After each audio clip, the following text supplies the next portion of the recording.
ہو مڑ دیکھاون والی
رحمۃ اللہ تعالی علیہ بڑی پیاری گفتگو فرما رہے ہیں کہ جو بھی نماز سے محبت کرتا ہے نا، سجدوں سے جو بھی پیار کرتا ہے، جو بھی اللہ کو راضی کرنے میں لگ جاتا ہے، پھر اللہ اس سے کیسے راضی ہوتا ہے؟ پنجابی کا ہے کلمہ لیکن اس میں لذت بڑی ہے، سمجھ آئے گی آپ کو۔ جنہ عشق نمازاں پڑھیاں او کدی بھی نہ مردے،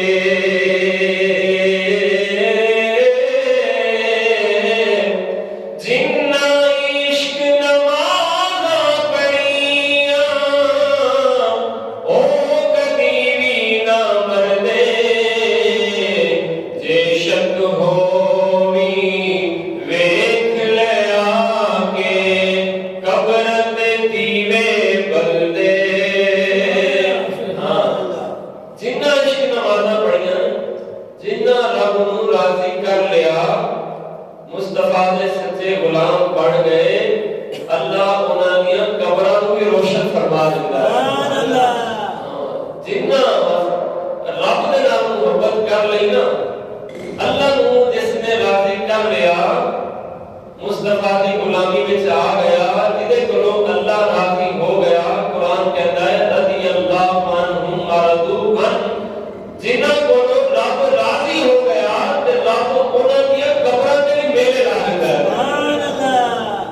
ادھر دنیا میں بھی رہے حضرت تو کوئی پوچھنے بھی نہیں آتا، ایسی بات ہے جی، ابا کو بھی بچے پوچھتے ہی نہیں، ہفتے گزر جاتے ہیں لیکن ابا کی خبر کوئی نہیں لیتا۔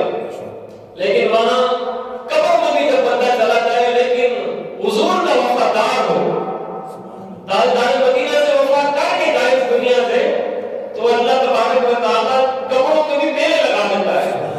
قبروں میں بھی لوگ بیٹھ کر قرآن کی تلاوت کر رہے ہوتے ہیں، لوگ بیٹھ کر درود و سلام پڑھ رہے ہوتے ہیں، لوگ بیٹھ کر نوافل پڑھتے ہیں، اپنی من موجی دعائیں اس قبر پر جا کر مانگتے ہیں۔ اس قبر والے سے بظاہر کوئی ناطہ بھی نہیں ہوتا، کوئی رشتہ داری بھی نہیں ہوتی، لیکن ہاں ایک ناطہ ہوتا ہے، وہ ناطہ ہے محبت رسول کا، وہ ناطہ ہے اللہ کی اطاعت اور فرما برداری کا، تاکہ ہم ان کی قبر پر جا کر پھر نیک دعائیں کرتے ہیں، اللہ ان کے وسیلے سے اس جگہ کے صدقے اللہ ہماری دعاؤں کو قبول فرما لیتا ہے۔ جنہ عشق نمازاں پڑھیاں وہ کدی بھی نہ مرتے، جے شک ہوگی ویکھ لے آگے وہ قبراں تے دیوے بلدے، قبراں تے دیوے بلدے۔ یہاں گھروں کے بھی چراغ بجھ جاتے ہیں لیکن اللہ والوں کی قبروں کے چراغ کبھی نہیں بجھا کرتے۔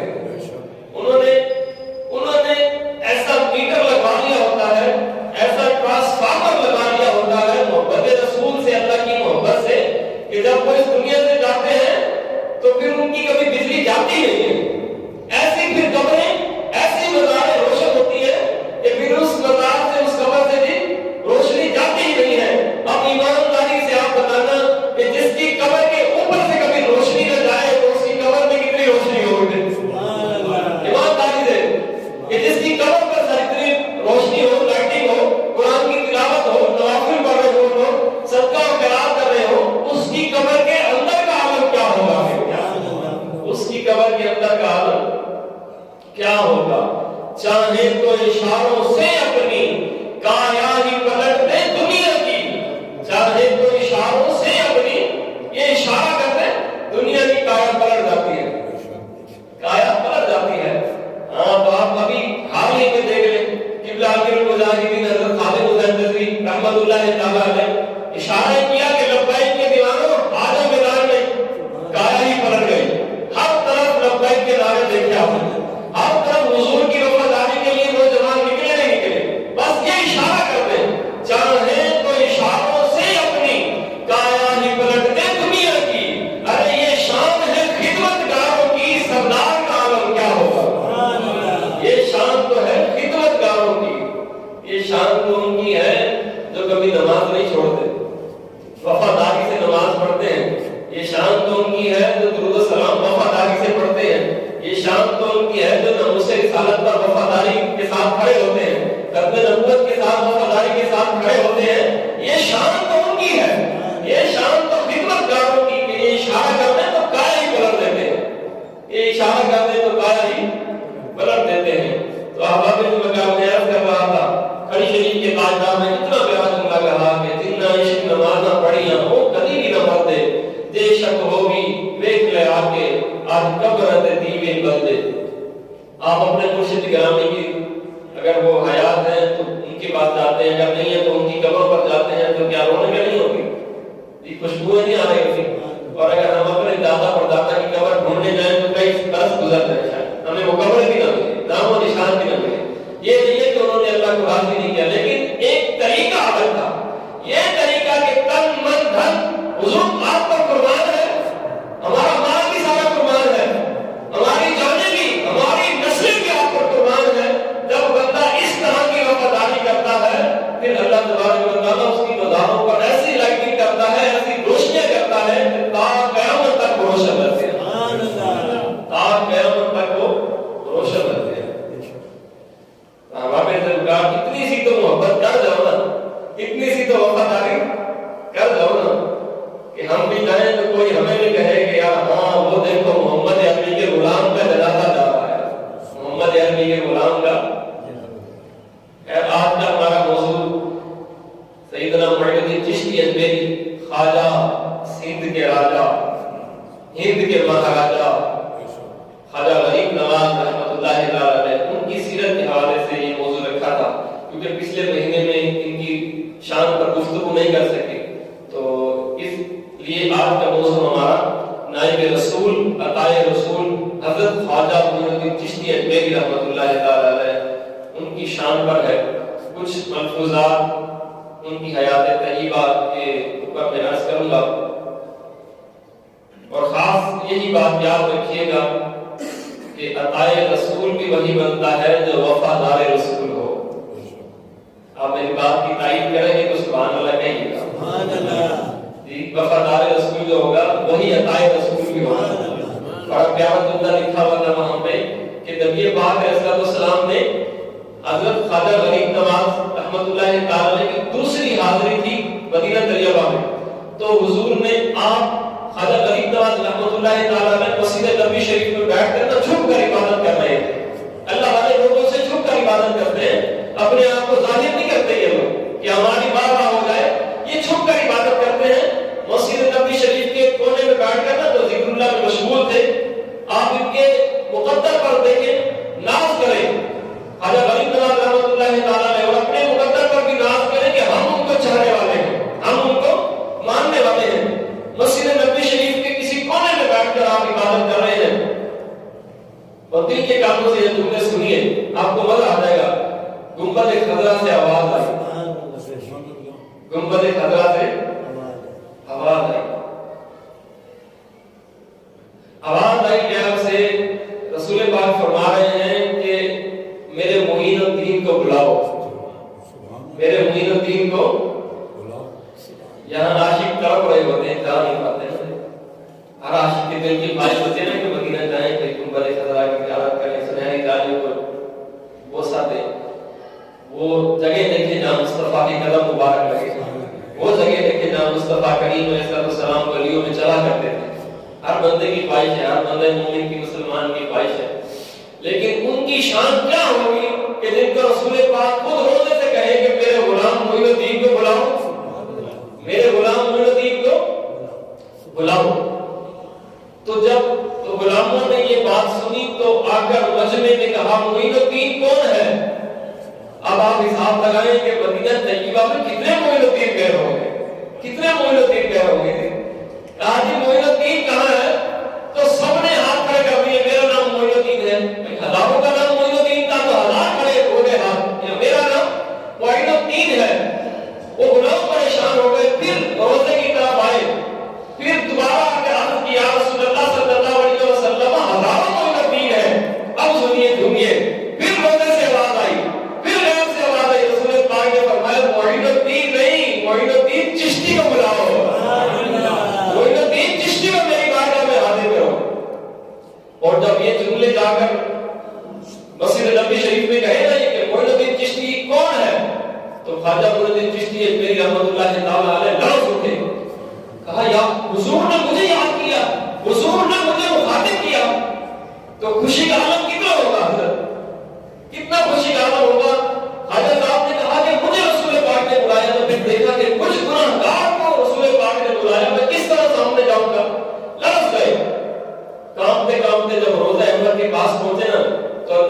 دائی میرے پیارے باہر کیوں کھڑا ہے، اندر آ جا۔ کیا شان ہے تیرے میرے فادر پیا کی، کہا پیارے باہر کیوں کھڑا ہے، اندر آ جا۔ اور پھر کہتے ہیں لکھنے میں، یہ لکھنے والے نے یہ لکھا کہ آپ کو اندر بلایا، اندر آ جاؤ، پھر بے نقاب آپ کو سیاحت کا شرف بھی نصیب فرمایا۔ سارے نقاب اٹھا دیا آپ نے، سارے نقاب اٹھا دیا آپ نے، اور پھر آپ کو نائب رسول بنا کر، کیونکہ نبی پاک نے آپ کو کہا کہ معین الدین جہاں ہند میں چلا جا، وہاں پہ جا کے اسلام کا پرچار کر، اسلام کی دعوت دے، یہ آج سے ہند تجھے دے دیا، آج ہند والوں کو تجھے ہم نے عطا کر دیا ہے۔ تو یہ جملہ کتنا پیارا تھا، جب یہ آئے نا اجمیر شریف میں تو یہ جملہ بڑا پیارا لگا مجھے کہنے میں کہ ہند والے خواجہ صاحب کے لیے عطائے رسول تھے، اور جو ہند کے لوگ تھے ان کے لیے خواجہ صاحب عطائے رسول تھے، خواجہ صاحب پورے ہند کے لیے عطائے رسول تھے۔ خواجہ صاحب کو بھیجا گیا پورے ہند کے لیے، اور سارے ہند کو حضور خواجہ صاحب کے قدموں میں ڈال دیا گیا کہ وہ عطائے رسول پورے ہند کے لیے، اور پورے ہند کے لیے صرف خواجہ معین چشتی اجمیری رحمۃ اللہ تعالی عطائے رسول نائب رسول بنا کر آپ کو بھیجا گیا۔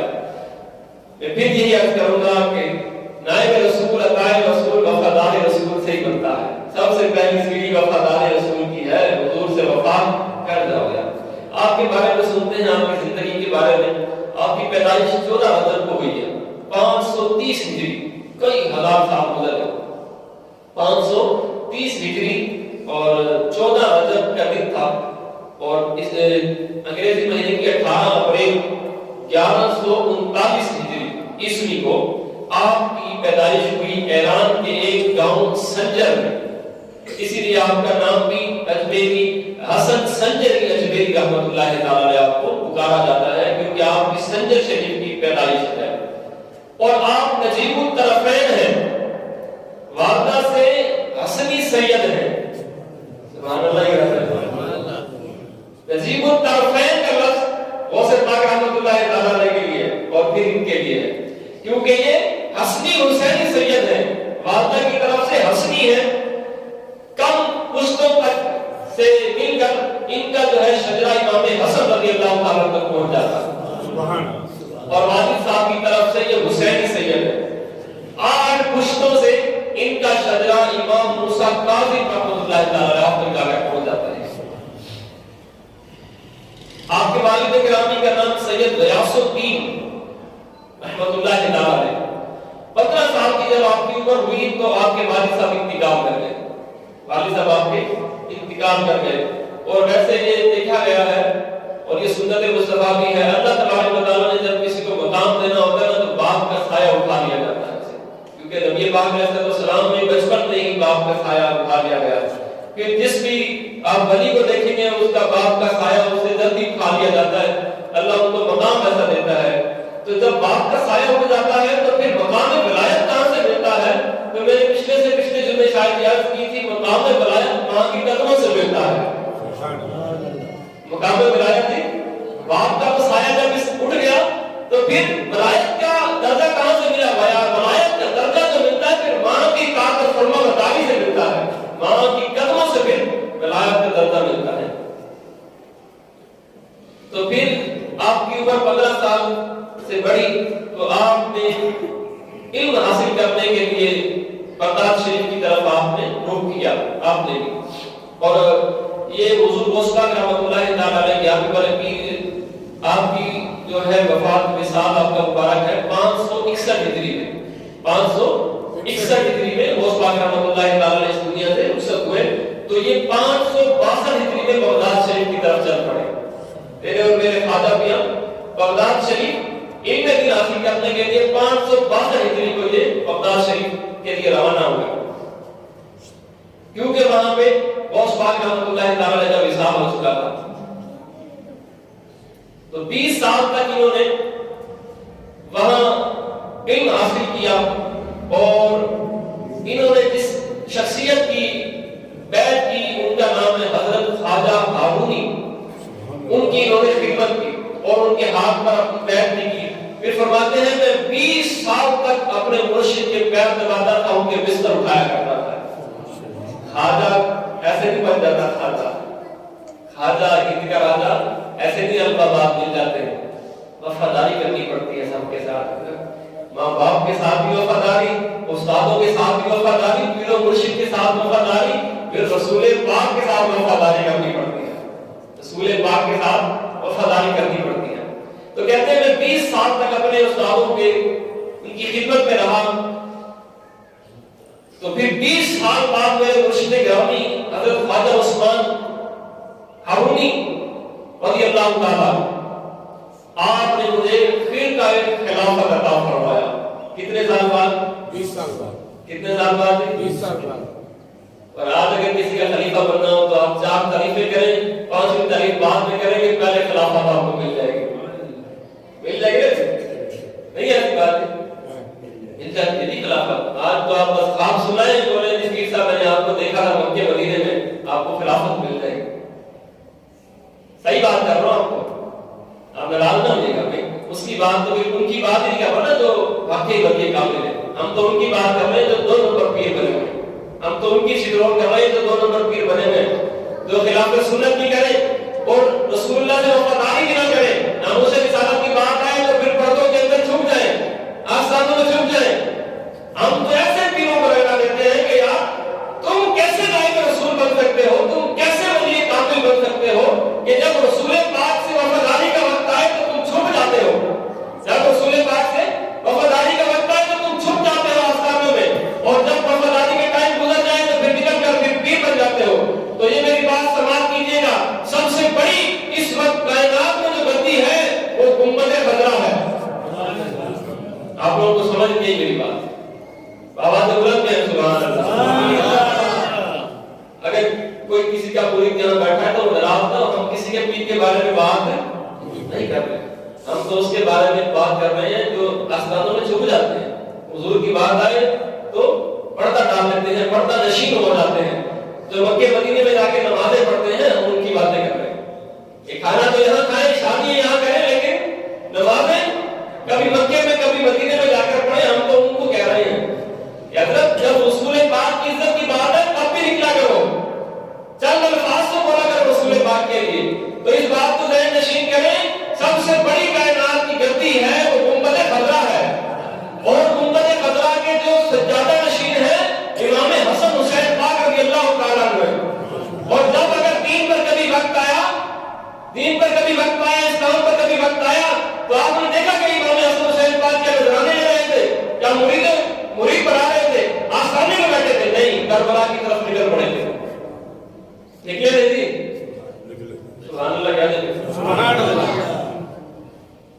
گنبد خضرا سب سے بڑی گدی ہے، اس کے سب سے بڑے سجادہ نشین، اگر کبھی دین کو ضرورت پڑ جائے ان کی تو وہ سینہ تان کے سامنے کھڑے ہو جاتے ہیں، دین کے لیے مصطفیٰ کی غلامی کے لیے، اسلام کے لیے سینہ تان کے کھڑے ہو جاتے ہیں۔ خیر بات بہت آگے چلی جائے گی، ہمارا موضوع پورا نہیں ہو سکے گا۔ تو خواجہ صاحب نے اپنے پیر حضرت خواجہ عثمان ہارونی رضی اللہ تعالیٰ آپ کی 20 سال خدمت کی، اور پھر مرشد گرامی نے آپ کو خلفہ خلافت عطا کیا، اور پھر آپ کو خواجہ صاحب خود ہی پہلی بار آپ کو مدینہ طیبہ کی طرف لے کر گئے۔ مکہ میں جب گئے نبی صاحب رحمت کے نیچے کھڑا کر کے اللہ کی بارگاہ میں آپ کے پیر کہہ رہے ہیں خواجہ عثمان ہارونی رضی اللہ تعالیٰ عنہ، یہ آپ دعا کر رہے ہیں نبی صاحب رحمت کے نیچے کھڑے ہو کر کہ یا اللہ یہ غریب نواز کو اپنی بارگاہ میں قبول فرما دے۔ سبحان اللہ۔ مرشد بھی ہو تو ایسے ہو، مرید بھی ہو تو ایسے ہو، کہ پیر صاحب خود لے کر آئے مکہ مدینہ اور کہیں کہ ہمارے شہزادے کو قبول کر لو۔ اللہ کی بارگاہ میں دعا کی انہوں نے کہ خواجہ غریب نواز کو اپنی بارگاہ میں اللہ قبول فرما۔ کہاں کھڑے ہو کر کی؟ میزاب رحمت کے نیچے بھی۔ تو غیب سے آواز آئی خواجہ عثمان تو لیٹ ہو گیا، ہم نے اس کا نام پہلے ہی پیاروں میں لکھ دیا ہے۔ وہ بعد میں آیا ہے، ہم نے اس کا نام پہلے ہی پیاروں کی لسٹ میں لکھ دیا ہے۔ رضی اللہ عنہم ورضوا عنہ، ہم نے اس فہرست میں خواجہ غریب نواز خواجہ معین الدین چشتی اجمیری کو ہم نے ڈال دیا ہے۔ پھر مدینہ شریف لے گئے، پہلے مکے لے گئے، میزاب رحمت کے نیچے دعا کی، پھر مدینہ شریف لے گئے، اور جب مدینہ شریف لے گئے، اور یہ پہلی بار تھا، آپ کو میں بتا رہا ہوں، ابھی جو میں پہلے اکثر کر چکا تھا وہ دوسری بار آپ کو گئے تھے، پہلی بار مرشد کے ساتھ مدینہ شریف گئے تو مرشد نے کہا کہ گنبد خضرا کے سامنے رسول پاک کو سلام عرض کرو، تو سلام عرض کی نا، اب جب سلام عرض کی وہ کاش کوئی تھوڑے ہوتے ہوں گے کہ جو سلام کرتے ہوں گے آگے سے جواب بھی سنتے ہوں گے، یہ تو ہمارا عقیدہ ہے کہ ہم یہاں پر بیٹھ کر بھی سلام کریں، رسول پاک ہمیں جواب عطا فرماتے ہیں، لیکن وہ کیسا منظر ہوگا کہ گنبد خضرا کے سامنے عاشق کھڑا ہو کر درود و سلام پڑھے، گنبد خضرا سے آواز آئے وعلیکم السلام، تو کہنے لگے کہ گنبد خضرا کے سامنے کھڑے ہو کر رسول پاک کی بارگاہ میں سلام پیش کرو، جب سلام کی اندر سے آواز آئی وعلیکم السلام یا قطب المشائق، سبحان اللہ، مشائق کے کتب، ولیوں کے کتب، ولیوں کے مشائق، تجھ پر بھی میرا سلام ہو، یہ گنبد خضرا سے آواز آتی ہے کہ جب کوئی وفادار رسول بن جائے گا، جب کوئی وفادار، آپ بول نہیں رہے، لگتا ہے آپ پریشان ہو گئے، پریشان تو کوئی نہیں، وفاداری کی بات ہے تو پھر کچھ لوگ پریشان ہو جاتے ہیں، لیکن ہم پریشان نہیں ہوں گے، ہم تو ہے ہی وفادار، ہمارے اپنا ابا نے تو ہمیں سکھائی ہی وفاداری ہے، چاہے وہ اولیاء کی ہو، چاہے اہل بیت کی ہو، چاہے پنجتن پاک کی ہو، چاہے اللہ والوں کی ہو، اور چاہے صحابہ کی ہو، چاہے رسول پاک کی ہو، ہمارے تو بڑوں نے ہمیں سکھایا ہی وفاداری کرنا ہے، سر جھکانا ہی سکھایا ہے، تو اندر سے گنبد خضرا سے آواز آئی وعلیکم السلام یا قطب المشائق، لقب بھی میرے لیے پاک نے عطا فرمایا، اسی لیے آپ کو لقب ملے، آپ نائب رسول بھی ہیں، عطائے رسول بھی ہیں، کیونکہ نبی پاک نے آپ کو کہا قطب المشائق، قطب المشائق، تو پھر نبی پاک علیہ السلام کی بارگاہ سے یہ اس وقت روانہ ہو گئے، تو پھر جو میں پہلے عرض کر چکا ہوں الفاظ، پھر دوسری مرتبہ جب یہ خود تشریف لے گئے تو مسجد نبوی شریف کے کونے میں بیٹھ کر یہ اپنی عبادت کر رہے ہیں، تو گنبد خضرا سے آواز آتی ہے معین الدین کو بلایا جائے، تو غلام جب معین الدین کا نعرہ لگاتے ہیں تو معین الدین تو ہزاروں ہاتھ کھڑے ہو جاتے ہیں، پھر جاتے ہیں گنبد خضرا کے پاس، یا رسول اللہ معین الدین تو ہزاروں ہیں، تو نبی پاک فرماتے ہیں معین الدین نہیں، معین الدین چشتی کو بلاؤ، یہ چشت تو پہلے سے بھی چلا رہا تھا سلسلہ، لیکن اس کو جو رنگ بھرا ہے وہ خواجہ غریب نواز نے بھرا ہے، چشتی سلسلے کو اس سے بھی پہلے سے چلا رہا تھا، لیکن اس کو جو رنگ دیا ہے وہ رنگ خواجہ غریب نواز رحمۃ اللہ تعالیٰ نے دیا، تو پھر جب یہ جا کر کہا کہ غریب نواز معین الدین چشتی کو بلاؤ، تو آپ نظر طاری ہو گئے، آپ تشریف لائے، گنبد خضرا کے سامنے کھڑے ہوئے، اندر سے آواز آئی میرے یار اندر آ جا، میرے یار اندر آ جا، پھر لکھنے والا لکھتا ہے کہ سارے نقاب پردے اٹھا دیے گئے، نبی پاک نے اپنی بے نقاب زیارت عطا فرمائی، اور پھر نبی پاک علیہ السلام نے آپ کو یہ فرمایا کہ تم جاؤ ہند میں اور وہاں پر اب جا کر اپنا ڈیرا جماؤ اور دین کی وہاں پر خدمت کرو، تو پھر یہ وہاں سے چلتے ہوئے قرآن کہتا ہے قل سیروا فی الارض، پھر جب اللہ تبارک و تعالیٰ کسی کو مقام دیتا ہے نا، پوری روئے کائنات پوری زمین کی سیر کرواتا ہے، پھر یہ سیر کرتے کرتے ہر جگہ پر دین اسلام کو پرچار کرتے کرتے کرتے کرتے کہاں پہنچے؟ داتا کی نگری میں، داتا کی نگری میں پہنچ گئے، سبحان اللہ سے آپ لوگ، ہم تو داتا والے بھی ہیں اور ہم خواجہ والے بھی ہیں، تو یہ خواجہ صاحب کہاں پہنچے تھے؟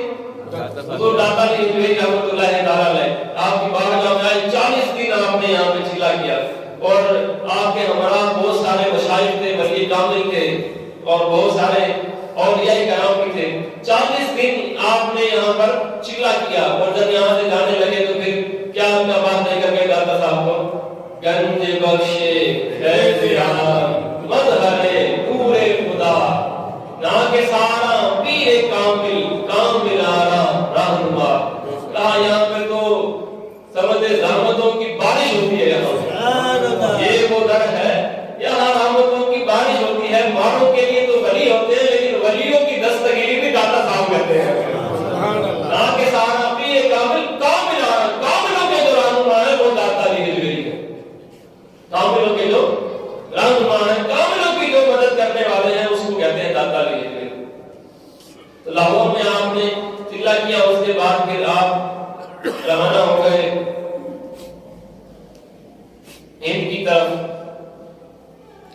وہاں پر آپ اپنے ساتھیوں کے ساتھ ایک جگہ پر آپ نے جہاں پر یہ مزار شریف بنی ہوئی ہے نا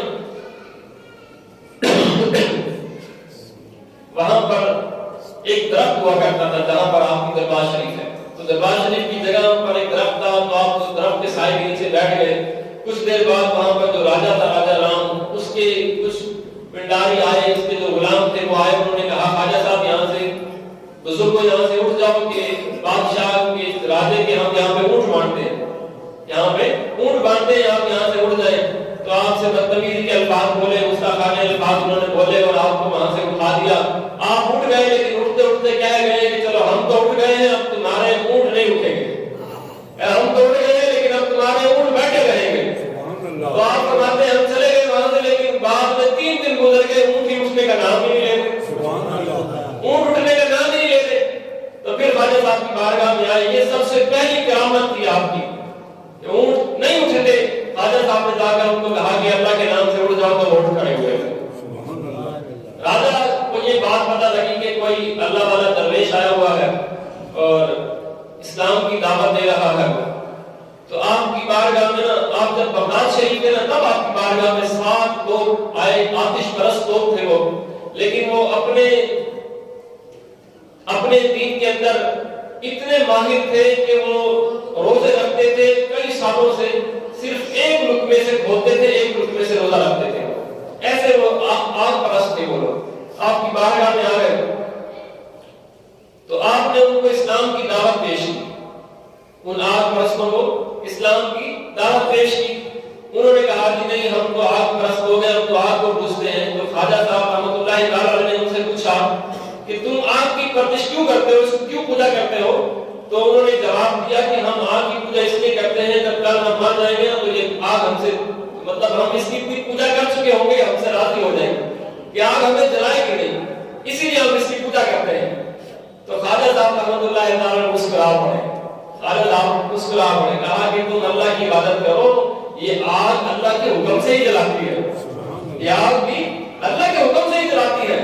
انہوں نے کہا کہ اچھا ایسی بات ہے, تو آپ اللہ والے ہیں, آپ اللہ کی عبادت کرتے ہیں, ان کو رب مانتے ہیں, تو پھر آپ کو یہ آگ جلائے گی؟ خواجہ صاحب پھر مسکرائے, کہا تم بات کرتے ہو خواجہ کی, یہ تو میری جوتیوں کو بھی نہیں جلا سکتی.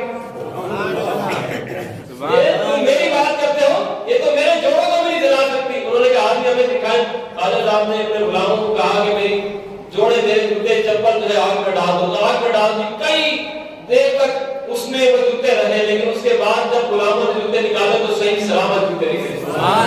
ساتھ جو آگ پرست لوگ تھے, آگ کو پوجا کرنے والے تھے, آپ کے ہاتھ پر بیعت بھی کی اور غریب نواز کی ایسی نظر شفقت پڑی کہ اللہ کے حکم سے سب کو ولی بنا دیا. کیونکہ ان کا کردار بڑا اچھا تھا. اپنے دین میں وہ روزے دار تھے, کئی سالوں سے روزے رکھ رہے تھے, ایک لقمے سے رکھتے تھے, ایک لقمے سے کھولتے تھے. تو جس کا جو حصہ ہوتا ہے نگاہ ولی میں وہ تاثیر دیکھی ہے, نگاہ ولی اس کو دیکھ لیتی ہے, تو اس کے حق کے مطابق ان کو ولی بنا دیا. پھر اسی طرح وہاں سے جب آگے تشریف لائے تو آنا ساگر پر آ کر وضو کیا, نماز پڑھنے لگے. اب جب درخت والی جگہ سے اٹھا دیا تو آنا ساگر کے پاس آ کر درخت کے نیچے عبادت شروع کر دی, کیونکہ ولی کامل آپ کے ساتھ لوگ تھے. تو آپ وہاں پہ وضو کرتے, غسل کرتے, نماز پڑھتے. راجا کو یہ پتہ لگ گیا تو راجا نے اپنے پھر پنڈاریوں کو کہا, اپنی فوج کو کہا کہ اس بزرگ کو کہیں کہ یہ ہمارے آنا ساگر سے پانی کی پانی کی اجازت بھی ان کو نہیں دے. یہ لوگ روکتے ہیں پانی کے لیے, ان کو کیا پتا کہ پانی تو خود ہی ترستا تھا نیک لوگوں کے لیے. پانی تو خود ترستا ہے نیک لوگوں کے لبوں کے لیے, نیک لوگوں کے قدموں کے لیے, نیک لوگوں کے ہاتھوں کے لیے پانی ترستا ہے. خیر آپ کو آگر جب انہوں نے جواب دیا کہ راجا نے کہا کہ آپ پانی استعمال نہیں کر سکتے, راجا صاحب رحمۃ اللہ تعالی نے کہا ٹھیک ہے پانی استعمال نہیں کر سکتے, تھوڑا سا تو دے دو. تو وہ جب لوٹا لے کر گئے, غلام کو کہا کہ جاؤ انا ساگر کو جا کر کہہ دو کہ سارے کا سارا اس لوٹے میں آ جائے. اب حساب لگائے, خواجہ صاحب بھی نہیں کہہ رہے, عطائے رسول نائب رسول کے منہ سے بھی جملے ڈائریکٹ انا ساگر کو نہیں نکل رہے. خواجہ صاحب نے غلام کو بھیجا کہ تو جا انا ساگر کو کہہ رہے, جا بھی تو, میں نہیں جا رہا, تو جا اور جا کر انا ساگر کو کہہ دے کہ سارا اس لوٹے میں آ جائے. اس غلام نے جب کہا کہ انا ساگر, خواجہ صاحب کہہ رہے سارا اس میں آ جائے, سارے کا سارا انا ساگر اندر آ گیا. پھر ہم کیوں نہ کہیں گے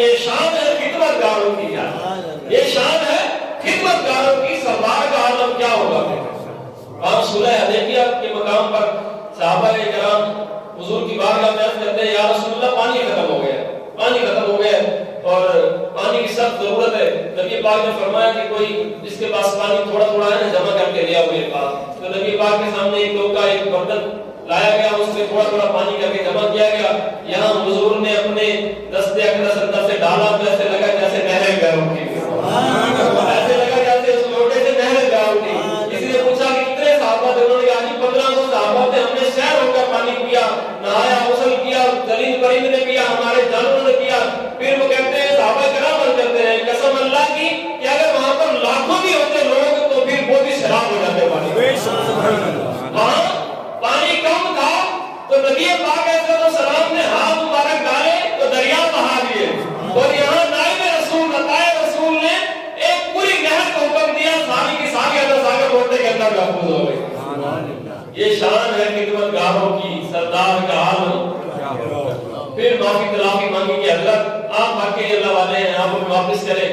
تو اللہ والے بڑے نرم دل ہوتے ہیں، آسانیاں پیدا کرتے ہیں لوگوں کے لیے۔ پھر واپس کر دیا۔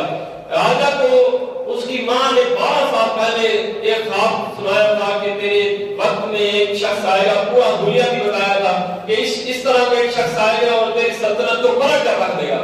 تو اس نے راجا نے جو اس کی ماں نے اسکیچ بتایا تھا اس کا اتار کر اپنی فوجوں کو دے رکھا تھا کہ اس طرح کی کوئی شخصیت ملے تو پکڑ کر میرے پاس لے آنا۔ راجا کو پتہ لگ گیا کہ میری ماں نے جو مجھ سے کہا تھا لگتا ہے وہ سچ ہونے والا ہے، جو میری ماں نے مجھے خواب سنایا تو لگتا ہے وہی سچ ہونے والا ہے، میری سلطنت جو ہے بٹنے والی ہے بس۔ تو اس نے اپنے ایک جادوگر کو بھیجا خواجہ صاحب کی بارگاہ میں، اس کا نام تھا اجے پال، اور وہ بہت اپنے ہنر پر بڑا مہارت رکھتا تھا، وہ بہت بڑا جادوگر تھا۔ تو وہ بھیج دیا خواجہ صاحب کی بارگاہ میں۔ جب وہ خواجہ صاحب کی بارگاہ میں آ رہا تھا نا تو خواجہ صاحب کے ساتھ جتنے ولی کامل اولیاء کرام تھے نا سارے پریشان ہو گئے۔ انہوں نے کہا یہ تو بہت بڑا جادوگر ہے، اب پتہ نہیں کیا ہوگا۔ خواجہ صاحب نے اپنے مریدوں کی طرف، اپنے غلاموں کی طرف مسکرا کر دیکھا، کہا جب میں ہوں تو کیوں پریشان ہو رہے ہو؟ جب میں ہوں تو کیوں پریشان ہو رہے ہو؟ اللہ کی رحمت آ جائے گی، حضور کی غلامی کے صدقے میں ہماری مدد ضرور ہوگی۔ خواجہ صاحب رحمۃ اللہ تعالیٰ نے اٹھے اور سب کے باہر جا کے حساب ایک لائن دے دی، کہا کوئی بندہ اس لائن سے باہر نہیں نکلے گا۔ ادھر وہ راج کا آ گیا، اور جب بھی وار کے لیے عدن آگے بڑھتا اللہ کی رحمت سے وہ اندھا ہو جاتا، جب بھی وار کے لیے آتا خواجہ صاحب کی طرف تو اندھا کر دیا جاتا۔ 7 بار اس نے یہ معاملہ کیا، اس کے بعد وہ پیچھے ہو گیا، اور اس نے پھر 7 پہاڑ تھے ان کو حکم دیا، جادو کے زور پر اس نے پہاڑوں کو توڑا اور پہاڑوں کو برسایا اس پر، لیکن حصار کے اندر ایک پتھر بھی نہیں گرا، ایک پتھر بھی اندر نہ جا سکا۔ پھر اس نے آگ کے فارمولے بنائے، آگ بھڑکائی، آگ کے شعلے پھینکے، لیکن حصار کے اندر اللہ کی رحمت سے کوئی آگ کا شعلہ نہ جاتا، کوئی شعلہ بھی نہ جاتا۔ پھر اس نے سارے جتنے بھی روئے زمین پر سانپ تھے ان کو اپنے قبضے میں کیا جادو کے تحت، اور اپنے جسم پر لپیٹا اور ہواؤں میں اڑنے لگ گیا۔ تو سب ہواری دیکھ کر خوش ہو گئے کہ دیکھتے ہیں اب بابا کیا کرے گا، اب بابا کیا کرے گا۔ لیکن وہ تھوڑی جانتے تھے کہ جس نے وفاداری کی ہو، جس نے رب کو راضی کیا وہ تھوڑی جانتے تھے قرآن کی آیت رضی اللہ عنہم ورضوان والے جب بن جاتے ہیں تو وہ منہ سے بولتے بات میں ہے اللہ پہلے پورا کر دیتا ہے۔ وہ تھوڑی جانتے تھے کہ رضی اللہ عنہم ورضوان والے ایسے ہوتے ہیں کہ یہ اشارے بھی کرتے ہیں تو اللہ تبارک و تعالیٰ کایا پلٹ دیتا ہے سب کی۔ تو جب وہ ہواؤں میں اڑنے لگا نا تو سارے خواجہ صاحب کے مریدین بھی پھر پریشان ہوئے۔ خواجہ صاحب نے کہا کیوں پریشان ہوتے ہو، یہ ہواؤں میں اڑنا کیا بڑی بات ہے، تو میری چپل کو ہوا میں اڑا دو، میری چپل کو ہوا میں اڑا دو۔ تو خواجہ صاحب کے وہ گھوڑے بڑے کڑی والے بنے ہوئے وہ ہوا میں اڑے، اور اس جو جادو کرتا ہے اجے بار اس کو اتنا مارا کہ وہ خون و خون ہو گیا اور آپ کے قدموں میں گرا اور دارا اسلام میں اس نے قبول فرما لیا۔ اب راجہ نے کہا بس اب تو معاملہ جو ہے نا بالکل ختم۔ راجہ صاحب کی طرف پھر پیغام اسلام بھیجا گیا، پیغام دین بھیجا گیا، لیکن اس کو نہیں مانا۔ تو خواجہ غریب نواز رحمۃ اللہ تعالیٰ نے خواب میں آئے سلطان شہاب الدین غوری جو کہ افغانستان میں تھے، رات کو خواب میں اور آپ کو کہا کہ بس تو ہند میں آ جا، جا تجھے ہند کی سلطنت ہم نے عطا فرما دی ہے۔ سبحان اللہ، جا تجھے ہند کی ہم نے سلطنت عطا فرما دی ہے۔ اللہ والے تو ایسے ہوتے ہیں کہ جب وہ فرما دیں تو اللہ تبارک و تعالیٰ ان کی موڑتا نہیں ہے، اللہ ان کی موڑتا نہیں ہے۔ اس کو اس طرح سمجھ لیجیے آخر جملوں سے کہ ایک شخص جو میرے ساتھ رہتا ہے ایک شخص میرے ساتھ 24 گھنٹے رہتا ہے اور میری خدمت کرتا ہے، مجھ سے بات چیت اس کی اچھی ہے، میرے ساتھ رہتا ہے، وہ عبادتوں میں میرے ساتھ، وہ درود پاک میں میرے ساتھ، وہ نمازوں میں میرے ساتھ، وہ سفر میں میرے ساتھ رہتا ہے. اور ایک ایسا شخص ہے جو جمعے کو آ گیا، ایک ایسا شخص ہے نا جو صرف جمعے کو ہی اپنی زیارت کرواتا ہے. ہم میں سے بھی ایسے ہوں گے اللہ والے جو صرف جمعے کو زیارت کرواتے ہوں گے. اب جو جمعے کو زیارت کروانے والا بندہ ہے وہ کھڑا ہو کر مجھے کہے کہ شاہ صاحب آپ یہ میرا یہ کام ہے آپ کر دیں، اور جو میرے ساتھ رہتا ہو وہ مجھے کہہ دے کہ حضرت یہ کام ہم نے نہیں کرنا. آپ بتائیں کس کی مانی رہے گی؟ بتائیں سارے بتائیں کس کی مانی رہے گی؟ بھائی اس جمعے والے کی مانی رہے گی یا اس کی جو 24 گھنٹے ساتھ ہو؟ تو آپ حساب لگا لیں جو مسلح کی ساکت میں 24 گھنٹے اللہ کو اللہ اللہ پکارتے ہیں نا، اللہ بھی ان کی مانتا ہے.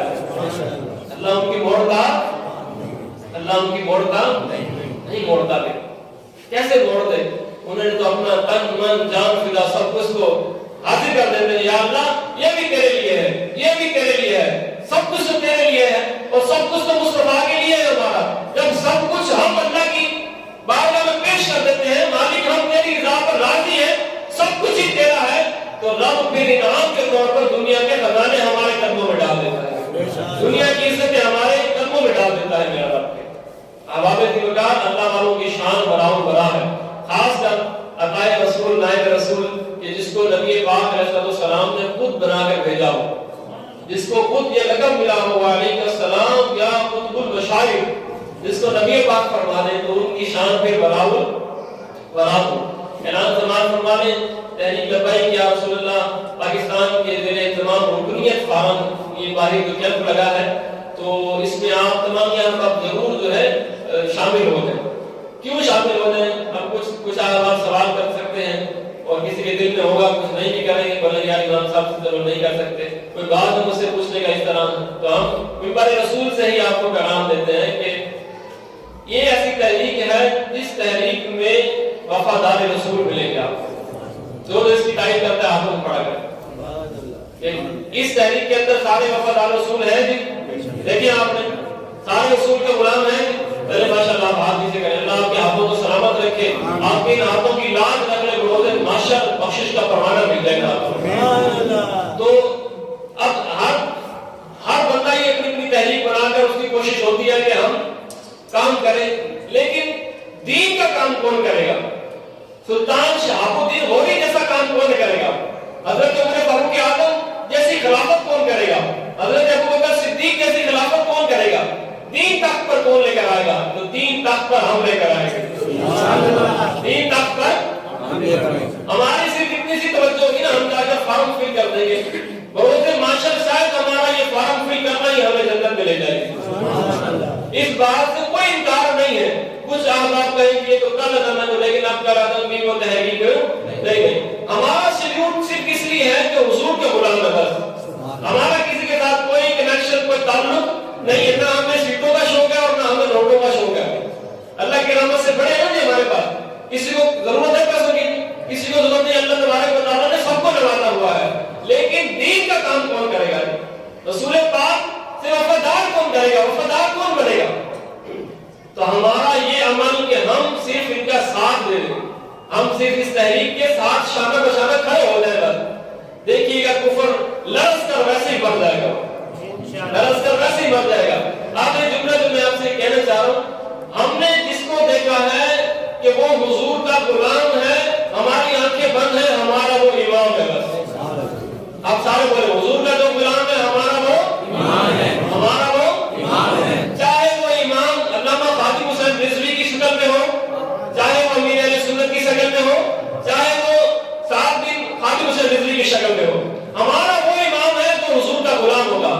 جب ہم منبر رسول پر ایک بندہ بیٹھ کر حضور کی گستاخی کریں، ہم اس کو برداشت نہیں کر سکتے، تو ہم دنیا میں اس بندے کو کیسے برداشت کریں جو سلطنت پر بیٹھ کر حضور کی گستاخی کرے؟ ہم ایسے بندے کو قبول نہیں کریں گے. اب وہی سلطنت پر آئے گا، وہی آ کر اس پاکستان کو سنبھالے گا جو حضور کا سچا غلام ہوگا، جو حضور کا سچا غلام ہوگا، جس نے کبھی سنت مؤکدہ غیر مؤکدہ بھی نہ چھوڑی ہو، جو کبھی نماز بھی نہ چھوڑتا ہو، جو کبھی روزہ بھی نہ چھوڑتا ہو. اور ہمارے لیڈر ایسے ہوتے ہیں کہ